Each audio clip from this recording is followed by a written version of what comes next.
Johannes Kepler descobriu que sua trajetória só podia ser explicada se o planeta se movimentasse ao longo de uma elipse. Essa foi a primeira das 3 leis de Kepler. Certamente vocês estão lembrados que Tycho Brahe tinha o seu próprio sistema do universo. No seu sistema, a Terra era fixa no centro. O Sol se movimentava em redor da Terra e todos os outros planetas em redor do Sol. É claro que Tycho acreditava apaixonadamente em seu próprio sistema. E em seu leito de morte, ele implorou a Kepler que utilizasse as novas observações para provar a validade do seu sistema. Não tenho a menor ideia do que Kepler pensou naquele momento, mas atender o pedido de Tycho aparentemente jamais passou pela sua cabeça. Kepler acreditava firmemente nas ideias de Copérnico. Quando entrou em contato com as observações de Tycho, a primeira coisa que fez foi analisar a órbita de Marte. Foi muito difícil. Por mais que fizesse, não conseguiu fazer com que a órbita de Marte coincidisse com o círculo. A diferença entre a posição angular de Marte e a melhor órbita circular era de 8 minutos de arco. Em outras palavras, se ele tivesse tentado fazer o mesmo antes das observações de Tycho, isso teria sido possível. Com os dados obtidos por Tycho, era inútil tentar. Assim, Kepler enfrentou um conflito direto entre o antigo axioma platônico, segundo o qual todos os movimentos celestes deviam ser circulares, e as novas observações de Tycho Brahe. Frente a esse conflito, Kepler decidiu ficar com as novas observações. Começou então a procurar uma curva capaz de descrever a órbita de Marte. Depois de muitos anos de trabalho, acabou encontrando a resposta. Uma curva conhecida há milhares de anos. Uma curva chamada elipse. Em termos gráficos, um pedaço de barbante e 2 alfinetes ilustram a elegância simples de uma elipse. Desde que o barbante não estique, alcançando um comprimento diferente, a distância total de um alfinete ao lápis e ao outro alfinete é constante.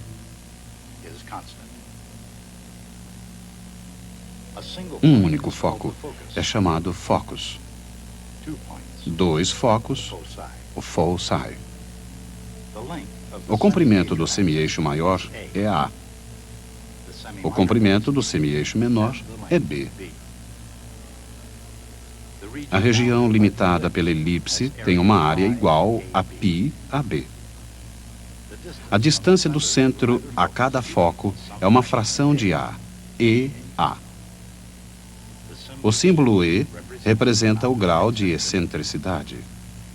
Da mesma forma como a palavra é usada no contexto social, excentricidade significa um pouco fora do centro. E quando E se reduz a zero, quando não há excentricidade, o resultado é uma figura perfeitamente redonda, uma elipse chamada circunferência. Mas quando E aumenta, a elipse torna-se cada vez mais excêntrica e cada vez mais achatada. Focus é uma palavra latina, que significa fogueira. Foi usada pela primeira vez na descrição da elipse por um homem que se tornou conhecido como matemático errante, Johannes Kepler. No Sol, ele via a maior fogueira do universo. Em sua vida emocional, no entanto, particularmente em sua infância, ele teve muito pouco calor humano. Seu pai, um aventureiro de baixa categoria, abandonou a família muito cedo. Sua mãe seria mais tarde julgada por feitiçaria. Não sabemos se o velho Kepler fugiu porque descobriu que a mulher era uma bruxa. Na ausência do pai, a vida de Johannes foi constantemente marcada pela pobreza, apesar dos supostos poderes de sua mãe e também pela doença. Seus antecedentes desafiam muitas noções modernas sobre hereditariedade e meio ambiente. Embora demonstrasse habilidade e curiosidade de um gênio da matemática, Johannes Kepler não parecia um forte candidato a resolver alguns dos problemas fundamentais do universo. No início da sua carreira, Kepler foi professor em Graz, à margem do rio Mur, no sudeste da Áustria. Como muitos outros antes e depois dele, Kepler descobriu mais frustrações do que recompensas no magistério. Utilizou modelos geométricos dos movimentos planetários, mas logo percebeu que os dados astronômicos de que dispunha não eram suficientemente confiáveis. No alvorecer do novo século, no dia 1º de janeiro de 1600, Kepler partiu em busca dos dados astronômicos mais precisos já obtidos e daquele que os possuía, Tycho Brahe. Nascido na aristocracia, Tycho surpreendeu a nobreza dinamarquesa ao decidir fazer alguma coisa útil. A astronomia tornou-se a razão de sua existência. Durante os últimos 38 anos de sua vida, produziu mapas celestes de extraordinária precisão. Ninguém no mundo reconheceu mais o valor potencial das observações de Tycho do que Johannes Kepler. Para ele, esses dados eram a chave que abriria a porta do universo, revelando o que ele chamava os segredos dos céus. Mas, para a decepção de Kepler, Tycho sabia como manter um segredo. Assim, Kepler batalhou sem os preciosos dados de Tycho durante quase 2 anos. Então, no dia 24 de outubro de 1601, o destino entrou em ação. As últimas palavras de Tycho foram: "Não permitam que a minha vida tenha sido em vão." A família manteve os dados em segredo, mas Kepler conseguiu realizar o último desejo de Tycho. Mais preocupado com a ciência do que com a ética, Kepler roubou o material. O pequeno matemático, bem comportado, estava finalmente pronto para, em suas próprias palavras, travar minha guerra contra Marte. Marte, o planeta vermelho. Marte, um antigo deus romano da agricultura e da guerra. Marte, poderoso e misterioso através dos tempos. Dentro do antigo conceito de um universo em que a Terra ocupava o centro, os planetas moviam-se em epiciclos. Às vezes, como era o caso de Marte, os epiciclos eram muito irregulares. Para explicar esse comportamento estranho, Tycho concebeu o seu próprio universo, o sistema solar de Tycho Brahe. Assim como Ptolomeu, ele colocou a Terra no centro, com o Sol girando em seu redor. Mas assim como Copérnico, Tycho colocou os outros planetas se movimentando em órbita do Sol. Embora o sistema de Tycho correspondesse às aparências de maneira mais simples que o de Ptolomeu, Kepler adotou os pontos de vista de Nicolau Copérnico. Além de ser um ponto de vista impopular, Galileu seria julgado em Roma por compartilhar dele, era um ponto de vista extremamente difícil de se justificar cientificamente. Consideremos o sistema solar de Copérnico e os problemas que ele representava para Kepler. Segundo o revolucionário ponto de vista de Copérnico, Kepler precisava fazer observações matemáticas a partir de um planeta que não estava em posição central e fixa, mas sim em movimento, juntamente com os outros planetas. Podemos imaginar a dificuldade de tentar calcular a órbita de Marte a partir de uma plataforma móvel. Essa plataforma, girando sobre o próprio eixo, move-se numa órbita não circular, numa velocidade constantemente variando e com um centro desconhecido. Esse era o dilema de Kepler. Mas ele enfrentou esse dilema com uma veia poética dentro de um universo lógico. Perguntava, por acaso, que vantagem o pequeno pássaro espera obter do seu canto? Indagava Kepler, expressando como via sua determinação de descobrir o segredo dos céus. Assim como algumas criaturas parecem ter sido criadas para cantar, Kepler parece ter sido criado para calcular. E seus cálculos, que perfazem mais de 900 páginas, foram extremamente difíceis. Sua guerra contra Marte foi um cerco no qual muitas armas utilizadas eram imperfeitas e defeituosas. Mas mesmo assim, elas foram empregadas com notável brilho. Por exemplo, para determinar a localização de sua plataforma móvel, Kepler utilizou observações de Marte à medida em que o planeta retornava, ano marciano após ano marciano, ao mesmo ponto de sua órbita. Em seguida, inverteu essas observações para determinar a órbita da Terra.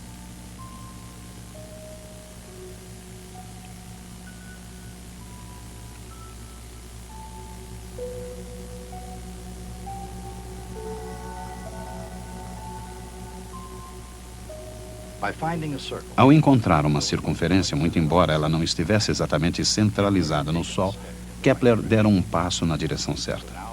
Mais uma vez, ele atacou o problema de Marte. Incapaz de determinar sua trajetória exata, ele acabou encontrando algo sugestivo em sua velocidade irregular. Marte se movia mais rápido quando estava mais próximo do Sol e mais lentamente quando estava distante. Isso acabou se transformando na segunda lei de Kepler. Ele ainda não havia encontrado a sua primeira lei.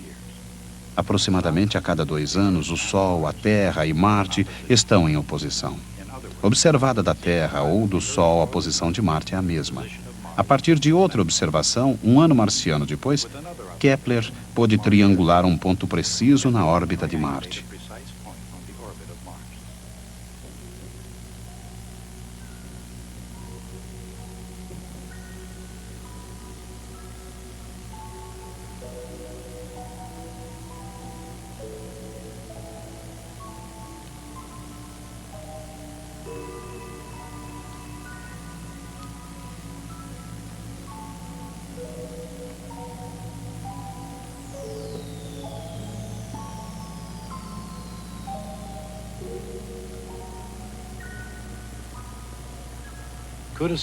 Poderia uma órbita circular, mesmo uma que estivesse descentrada do Sol, se encaixar em todos os pontos?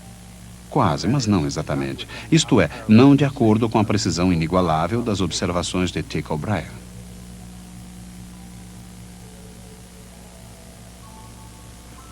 Que curva, então, poderia descrever essa órbita? A resposta a essa questão revelaria o segredo do céu.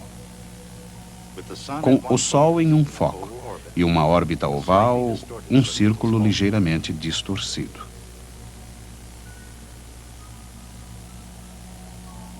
E esse tipo de órbita era uma elipse.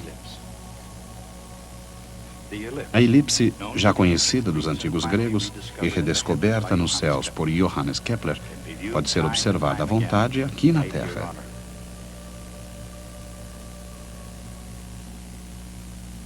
É uma questão apenas de observar as coisas na perspectiva adequada. Qualquer circunferência observada de forma oblíqua parece uma elipse. Os gregos conheciam a parábola e a hipérbole, assim como a elipse. Cortando um cone com um plano, produziam curvas chamadas secções cônicas. Se o plano é perpendicular ao eixo, ele produz uma circunferência. Quando o plano é inclinado, a circunferência torna-se uma elipse.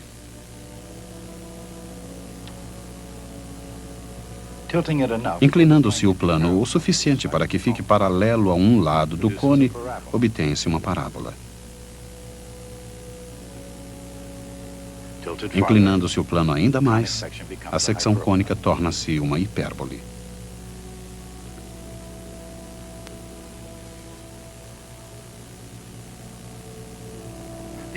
Os gregos antigos apresentavam uma notável capacidade para os jogos geométricos. Por volta do ano 200 a.C., Apolônio conquistou o título de o Grande Geômetra, por haver descrito essas curvas extraordinárias em 8 longos volumes. Mesmo assim, Apolônio tocou apenas de leve na superfície das seções cônicas. No ano 300 a.C., Papos de Alexandria descobriu outra maneira de descrever essas curvas.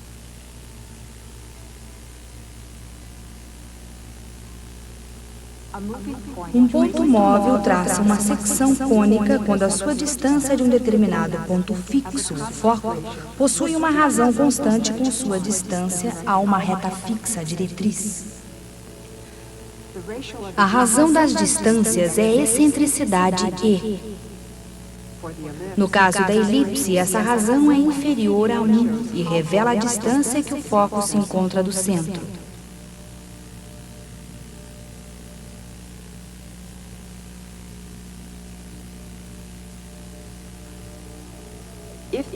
Quando as duas distâncias são iguais, o resultado é uma parábola, uma secção cônica com excentricidade igual a 1.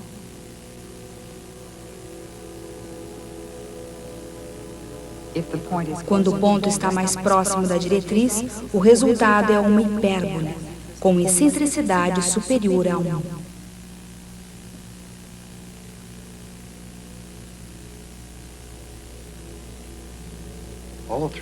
Todas as três secções cônicas possuem uma propriedade comum. E todas as três podem ser descritas através de uma mesma equação algébrica. Uma equação algébrica muito útil para o estudo dos movimentos planetários.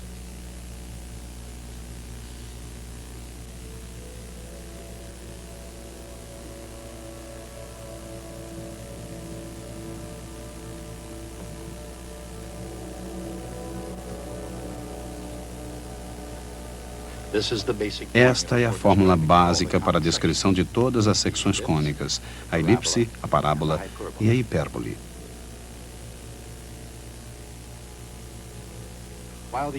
Os antigos gregos foram os primeiros a estudar as secções cônicas. Jamais imaginaram que essas curvas influenciariam a forma do futuro. A parábola é um exemplo. Do clarão ofuscante dos faróis do automóvel, a edição muito limitada do telescópio de 10 metros da Caltech, mais de 1 bilhão de parábolas fazem parte da sociedade moderna. Hoje, entre muitas outras coisas, as parábolas são trajetórias de projéteis e formas receptoras dos fornos solares.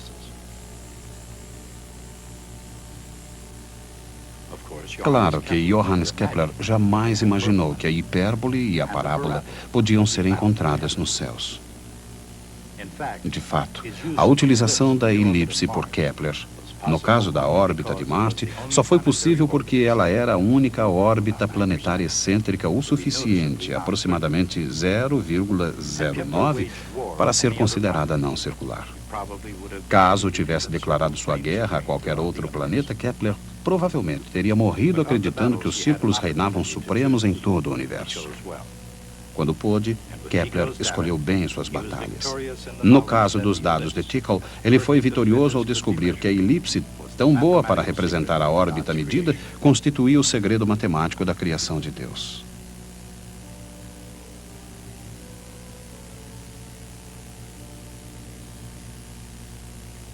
Esses segredos foram revelados, talvez até mesmo exibidos, como as presas da guerra contra Marte, na forma de 3 leis de Kepler.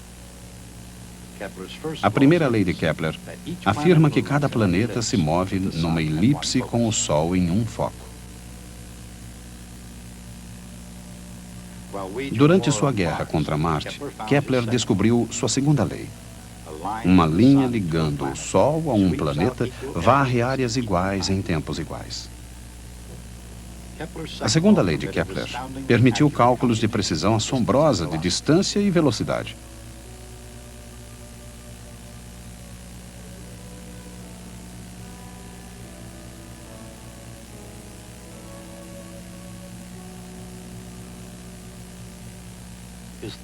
Sua terceira lei surgiu 10 anos mais tarde. Ela afirma que o quadrado do período de um planeta é proporcional ao cubo do comprimento do semi-eixo maior. Essa lei revela uma conexão entre os movimentos dos diferentes planetas.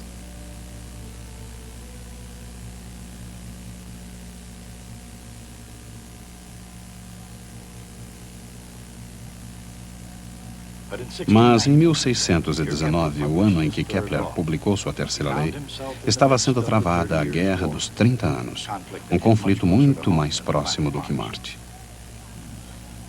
Os patronos de Kepler abandonaram a astronomia e se dedicaram a assassinar seus inimigos religiosos. Kepler vagou de cidade para cidade, tentando receber velhas dívidas. Mas mesmo nesses tempos difíceis, talvez mesmo por serem tão difíceis, muita gente pagou a Kepler para que ele preparasse seus mapas astrológicos. Kepler não era um homem muito religioso ou político, mas, tendo uma família grande para sustentar, era esperto o suficiente para tirar partido da astrologia. Suas previsões eram uma combinação de bom senso, boa sorte, e quando as coisas pareciam pretas para a nobreza em busca de mapas astrais de uma poesia um tanto vaga. Em seu livro, Harmonia do Mundo, Kepler escreveu: com tamanha concordância entre o meu trabalho de 17 anos sobre as observações de Bragg e esse meu estudo atual, eu acreditei a princípio que estava sonhando. Sua percepção de que a elipse está profundamente gravada no grande projeto do universo foi maior do que qualquer futuro que possa ter previsto a serviço da realeza. Um viandante perseguido pelo destino e pelas circunstâncias, Johannes Kepler finalmente desvendou o mistério do movimento planetário. Existem 5 sólidos regulares perfeitos que nos chegaram da antiguidade. Sólidos cujas faces planas são todas idênticas. São o cubo, o tetraedro, o dodecaedro, o icosaedro e o octaedro. Kepler percebeu que se colocasse um cubo no interior de uma esfera dentro do cubo, um tetraedro na esfera e assim por diante, as 6 esferas teriam as mesmas razões de raios,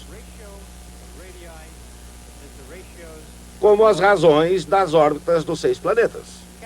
Kepler estava absolutamente convencido de haver descoberto o segredo da estrutura do universo. Este é o livro no qual ele publicou essa grande descoberta. Esse livro foi publicado em Tübingen em 1596. Intitula-se Sobre as Admiráveis Proporções das Órbitas Celestes, etc, etc.